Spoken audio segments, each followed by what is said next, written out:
Please give a big round of applause for Blair Lobb.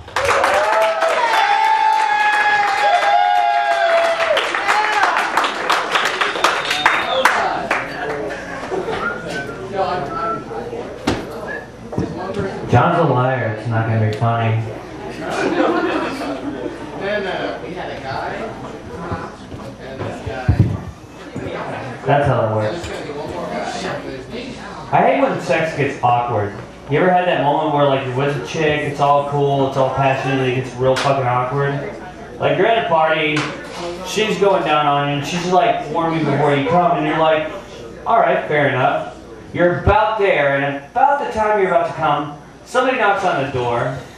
She turns her head and she's like, don't come in here. And right as she turns her head, you come in her ear. Like you go up and in there like blowing up the Death Star, which is kind of impressive because it's way smaller than the Womp Rat. And she has that look on her face like, she knows what happened, but her brain's not ready to process the information.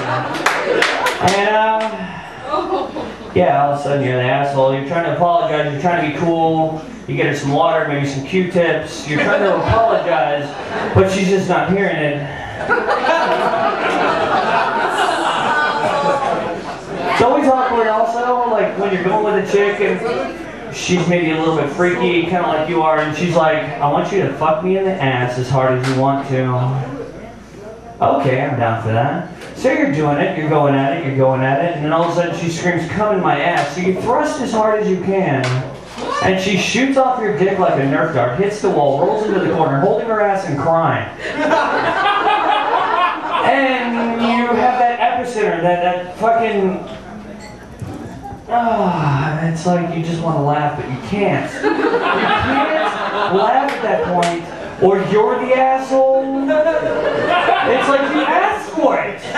You asked for it, and I did. Yeah. Want to do it again? No? 5 minutes, we'll wait, okay. I don't know. Sex is weird. Like, being close and intimate is weird for some people. Or one time I was having a really bad acid trip. And I'm like talking like in a dark closet with two big knives about to go nuts on the next motherfucker that walks in. I'm gonna kill you motherfuckers. There's no way out of this without blood and dismemberment and naming someone. And your friend's in the next room, the place where the closet's adjacent to, and he's losing his virginity to a girl we passed around like a joint for a couple of years, so she was cool with whatever. You know, and he's getting into it. He's feeling it. He's like, yeah. Oh, it's right there. And she's like, Clay. He's like, yeah, hold on, baby. I'm right there. Oh, it's so tight. Oh, it's so tight.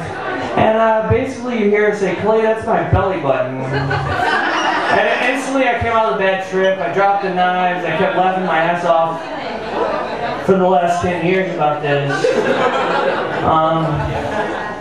Of course, I started laughing, and he turns to me, he's like, Blair, you're an asshole, shut the fuck up! I hate you! Which is what most of my friends' comments are to me at the last of our friendship. What's weird is, like, I saw him a few years later after he stopped hating me, and it was in a band. He was in a band that had a contract that was about to be signed because the lead singer sucked Marilyn Manson's dick. And right before he signed the contract, he's like, no, I think I want to become a trucker. It's like you're about to have a band that's signed and make records and you want to become a trucker? What the fuck is that shit? Anyway, I said a few years later, and I'm like, so how's the trucker gig going? And he's like, it's pretty cool. I went out to LA, I hung out with some people, and we went to this party one night. And I met this really hot chick. She was all into me. We were getting into it. We got back to the house, and basically I got her pants off, and she had a penis. And I'm like, so what the fuck did you do? And he's like, well, it was there. You know, we were already into it. Fuck it. And I'm like, oh, all right. Have fun being a trucker.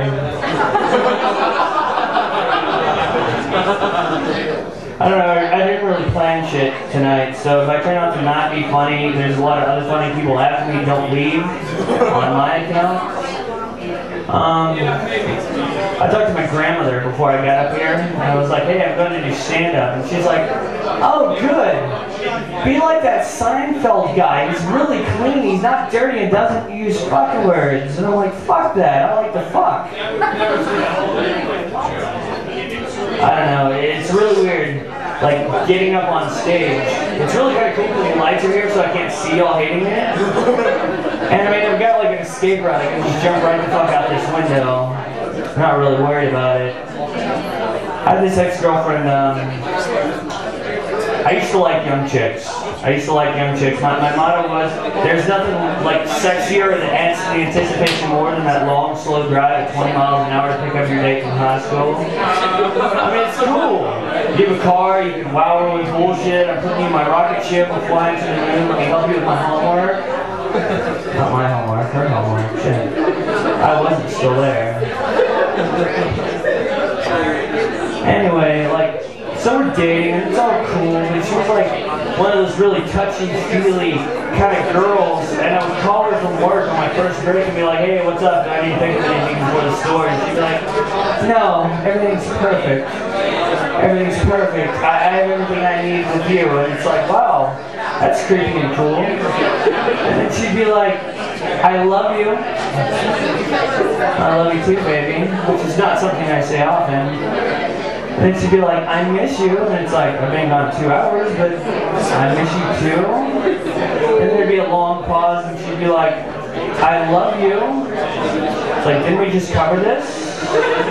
Do we have to go there again? I don't know, my family was never really close at all. Everybody in my family is hardcore Christians. They taught at churches. And I'm not that kind of person. But I called my mom one year. It's my birthday, you know, I'm looking for my birthday money. And I'm like, hey mom, what's up? It's my birthday. And she's like, yeah, honey. I bet you're really excited. I'm like, about what? And she's like, one more year, you're 21 and you get to drink. And I'm like, I'm 22. There was a long fucking pause. She hit the ATM and I got so much more money out of that than I spent on drugs. What's bad is when you stayed up all fucking night getting fucked up with your friends and there's like no way I'm gonna be able to make it through Christmas or Thanksgiving this year. So you take more acid and you show up at your grandmother's house on acid and she's like, I have 84,000 things that we could eat right now. I'm not hungry. I'm not hungry at all. But I've got this and this and this and this and this and this to eat. I'm not hungry. Do you have any orange juice? It finally gets to the point where she fucking berates me and jumps in my ass fucking 10 times and I'm like, I'll take some mashed potatoes. I'll eat the fucking mashed potatoes, I'll move it around my plate, it'll look like an egg, leave me the fuck alone. I love my grandmother, she's really great. She doesn't get a lot of my jokes though, and she hates most of them. Like one time I show up at my grandmother's house, I'm walking, it's hot, it's Texas, it's like August. I get to her house, I'm like, can I get some water and a sandwich? She's like, yeah, so she makes me a sandwich, and I get myself a glass of water, and I'm sitting there eating it, and she's like, so what are you about to do? And I was really fucked up, and I was like, well, I think I'm gonna go home and smoke a joint and masturbate. And she's like, why do you gotta talk like that? Why do you gotta talk like that? And it's like, what, in English? It's the only language you taught me. Teach me Polish, I'll piss you off in that language too, I don't give a fuck.